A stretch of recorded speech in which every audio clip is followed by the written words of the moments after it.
आपको मैं कुछ चीज़ें बताता हूँ, आप बराबर से देखिए। ये जो नकारात्मक सोच करते हैं ना, वो हर घर में कोई ना कोई लड़ाई झगड़ा होता है। वो औरत जो हरदम किसी के बारे में नकारात्मक सोचती है, कोई अतिथि आते ही मुंह चिढ़ाती है कि क्यों आ गए, कौन रोटी बनाएगा, क्या जरूरत है इन सब के आने का।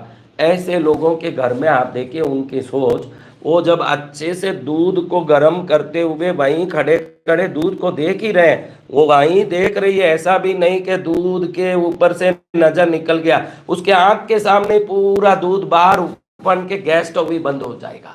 ये कैसे होता है? उसके नकारात्मक विचार उसके देखते हुए भी उसमें नुकसान कराता है। अगर आपके घर में ऐसा होता है, दाल जल जाता है कुकर में, भले आप सावधान से वहां खड़े हो लेकिन दाल जल जाता है। अगर ऐसा होता है कि दूध उफन के पूरा गैस ही बंद हो जाता है और गैस के बर्नर में दूध भर जाता है, दाल का पानी भर जाता है, फिर वापस शुद्ध करके जलाना पड़ता है, तो ये समझ लेना कि आपके विचार इतने खराब हो गए हैं, आंख के देखते हुए भी गलत काम हो रहे हैं आपके जीवन में। कभी देखो तो अपने आप आपके नए कपड़े फट जाएंगे, अपने आप होगा, नया ही कपड़ा होगा, अच्छा ही पहना होगा, कहीं फंस जाएगा ऐसे कीली में और अचानक पूरा कपड़ा फट जाएगा, कहीं ना कहीं बाल किसी जगह फंस जाएगा, देखो तो कोई बाल नोच रहा हो, ऐसे उससे छुटकारा करवाना पड़ेगा। घर के अंदर अचानक चमगादड़ जैसे चमगादड़ आके ऐसे घूमने लगेगा। ये सब हमारे मन के नकारात्मक तरंगों के बाहर जाने से घर में होने वाली घटना है। और ये सभी नकारात्मक तरंग भी पितृदोष होने से ही उत्पन्न होते हैं। कई लोग मुझे बोलते हैं कि गुण है भाई, ये गुण है उनका, वो आदमी का तो स्वभाव ही ऐसा ही है, कभी डांटता रहता है, वो आदमी का तो स्वभाव ही ऐसा ही है, वो चिड़चिड़ करता रहता है, वो आदमी का तो स्वभाव ही ऐसा ही है, वो आदमी बड़ा खराब है, इसलिए उसके जीवन में उत्पात मचता रहता है, ऐसे कई लोग बोलते हैं। वो सब ऐसे बोलते रहते हैं तो मेरे को बड़ी हंसी आती है। जो हम धर्मशास्त्र का अध्ययन करते हैं, हमको मालूम है कि गुण नाम का कोई वस्तु नहीं होता। जैसे ये कपड़ा बनता है रुई का तो सफ़ेद ही बनता है, उसके बाद मिल में मनचाहा रंग उस पर चढ़ाया जाता है, वैसे ही हम जन्म लेते हैं तो सफ़ेद कपड़े की तरह मासूम और निर्मल जन्मते हैं। पूर्व जन्मों के कर्म, पितृदोष, काल सर्प दोष, ग्रहों के दोष, ये सब धीरे धीरे हमारे ऊपर तरह तरह के रंग चढ़ाते हैं। और नुकसान का रंग हो सकता है, पुण्य है तो नफ़े का रंग हो सकता है, और रोग का रंग हो सकता है, पुण्य है तो बल का रंग हो सकता है, वो ज्ञान का रंग हो सकता है या अज्ञानता का रंग हो सकता है। ये सब पूर्व कर्मों से होता है।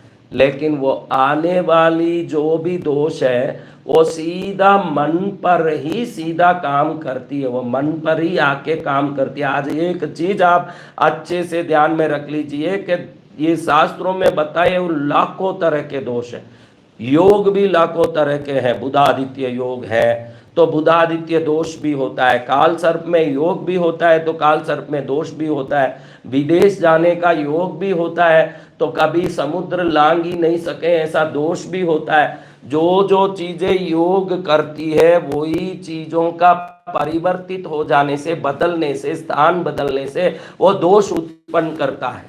इसलिए ध्यान रखने जैसा एक बात है कि इस संसार में कितने तरह के दोष बताए। कई लोग देखो बूढ़े हो जाते हैं, जन्म निकल जाता है लेकिन खुद का घर नहीं बना पाते, पूरी जिंदगी भाड़े के घर में रहते हैं, उनका जिंदगी भाड़े के घर में ही निकल जाता है, वो जीवन ही बेकार हो जाता है उनका।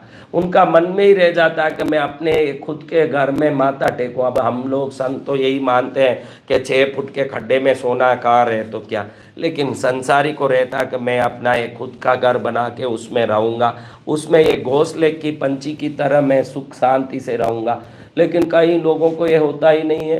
कई लोगों को जो सपना देखा उसके विपरीत काम होते हैं, कई लोगों को देखा सपना उससे भी ज़्यादा काम हो जाते हैं। तो ये अच्छे बुरे तरंग जो कर्मों के आते हैं ये अंतरिक्ष में एकत्रित होते हैं।